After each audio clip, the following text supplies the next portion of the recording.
gbaragada ó fìrè já mi láyà ó fògo yà mí lẹ́nu ó fi ràn lọ́wọ́ jọ mí lójú báwo mo ṣe fẹ́ ròyìn adùn tó fi sáyé mi o ògo pẹ́ lórí mi ọlọ́run gangan lògo ayé mi alánú gbaragada ó fìrè já mi láyà ó fògo yà mí lẹ́nu ó fi ràn lọ́wọ́ jọ mí lójú báwo ni mo ṣe fẹ́ ròyìn adùn tó fi sáyé mi o ògo pẹ́ lórí mi ọlọ́run gangan lògo ayé mi Bisi ológe yá ayé tèmi nílé Esther Ìgbẹ́kẹ̀lé mi ọmọ yín mo ní kí n sọ fún yín pé ẹ má gbé kúrò ń bẹ̀ o gbogbo ìgbà ní kẹ́ máa lọ síbẹ̀ kẹ́lẹ́ máa wò Bisi ológe show ètò tó kọ́ wa lọ́gbọ́n tó fẹ́ ká mọ̀ nípa ohun tó ń ṣẹlẹ̀ nígboro àti ní entertainment industry mo enjoy ẹ̀ látòní lọ.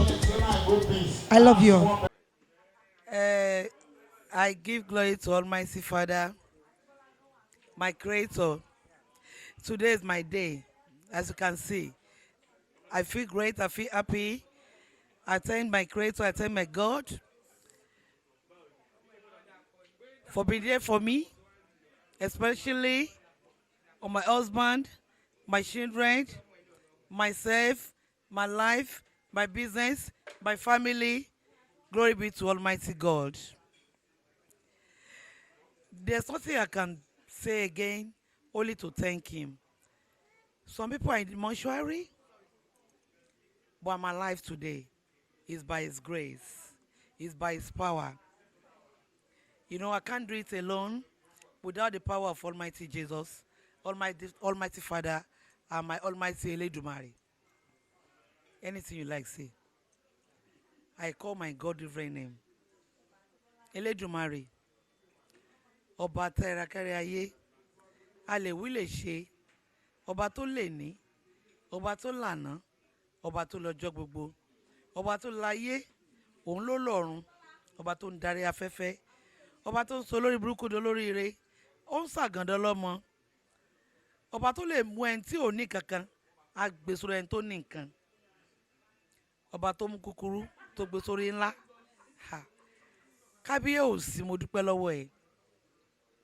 I will continue to give you the glory, and I will continue to serve the living God for being there for me. And I thank everyone here today. You are here to celebrate with me, to rejoice with me, to thank my Father. I thank you, and I thank everyone again. God bless you all. For this new year, I will continue to dedicate it to Almighty God, my Creator. And I will continue to do the needful to all people that need favor from me. You know, I have a foundation, and my foundation is Iyalaje Oodua Foundation. We have been helping people. If you want our foundation to assist you, you can come and register. You meet Dakpo. Dakpo is there. If anybody need our help, meet Dakpo. Dakpo is my manager. Iyalaje Oodua Foundation. Or you meet Baba Olumokun. Do you understand me? You can collect their number. If you need my foundation, I will assist. And I will continue to assist. God bless you. Thank you.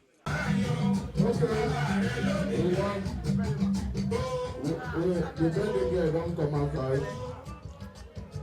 We have patients outside, ladies and gentlemen. A few minutes from now, we're going to. People will say something about the princess himself.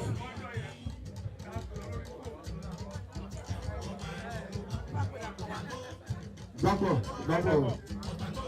Mommy, they call you Dapper. Iyalaje Oodua Oodua mi ọmọ. Mommy, happy birthday to you. Happy birthday to you. Happy birthday, happy birthday, happy birthday to you.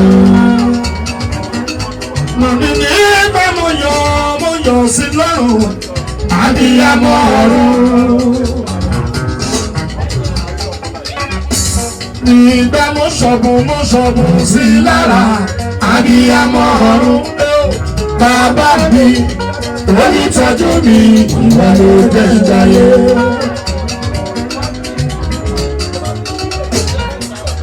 Iyalaje torí bí ó gbà kọjá nì. Ìbẹ̀lẹ̀ lomi gbà kọjá arábìnrin tó kú. Iyalaje Oodua. Ibi ó gbà kọjá nì. Ìbẹ̀lẹ̀ lomi gbà kọjá arábìnrin tó dògbé arábìnrin. Táwa wọn kiri tá ò bẹ̀rù wọn. Mo ní tani wọ níwájú Ọlọ́run. Ta lè rí níwájú ọ̀rẹ́?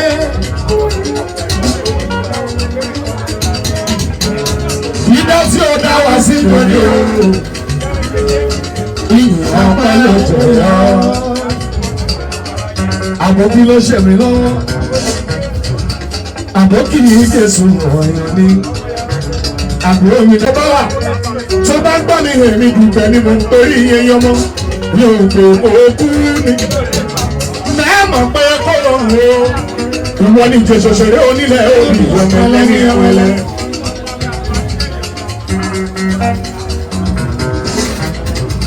Ẹ bá mi ṣètọ́jú ẹnjìníà. Ilé kàlámì o. Mo ṣe ẹnjìníà káyà. Ọmọ akékeré ni wọ́n. Ọmọ kò sọ ọmọ náà tí ó jọ ṣẹ́. Ẹ ṣètọ́jú Gbénga. Èèyàn ti dùn bẹ̀rẹ̀. Ọmọ Oòduà ọmọ ìfẹ́ òye níjojúmọ́ ti mọ́. Gbénga ìwé gba continental. Láti òun bẹ níbí. Ẹ̀gbọ́n Fọlábẹ́bí bí òun ní òun. Ẹ ṣètọ́jú Bisi ojú oge. Àwọn tèmi tó ṣe náà dáadáa ni. Gbogbo yìí lè máa rí ìtajẹ́ ṣe. Torí pé ibi ẹ̀sìn wà dé.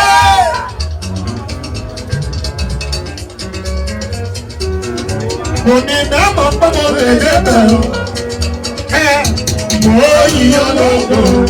Èyí ló sọ bẹ́ẹ̀. Mo yíyan lóko. Mo yíyan lóko. Ibi ẹ̀sìn mi dé. Ó ṣe bẹ́yù. Mẹ́mọ̀ pé mo lè dé bẹ̀rù. Ó ṣe bí báyọ̀. Mo yíyan lóko. Torí wípé òde tá a bá lọ dandan ní ká padà sílé. Iyalaje ta lórí tó ṣe bí ọba lórí ayé o. Ètò ìsọmọ náà tí ó jọ ṣẹ.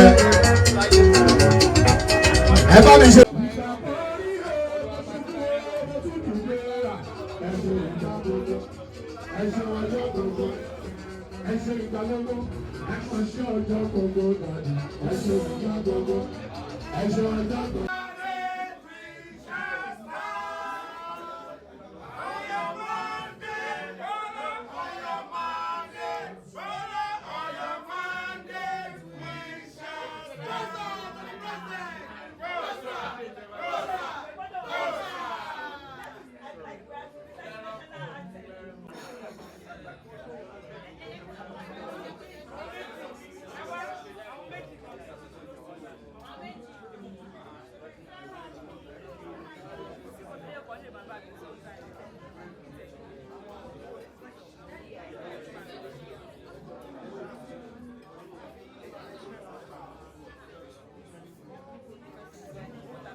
Nítorí ilé ó jìnnà sí ìbànújẹ́, ọlá ọlá ni wọ́n pè ó. Òṣè mọ́ gàjì wọ́n pè ọlá. Ọlá ọlá sánú wọ́n pè ọlá oníkì wọ́n sọ pé mo ní olúyọ̀ lè wọ́n ṣe ká nífà o.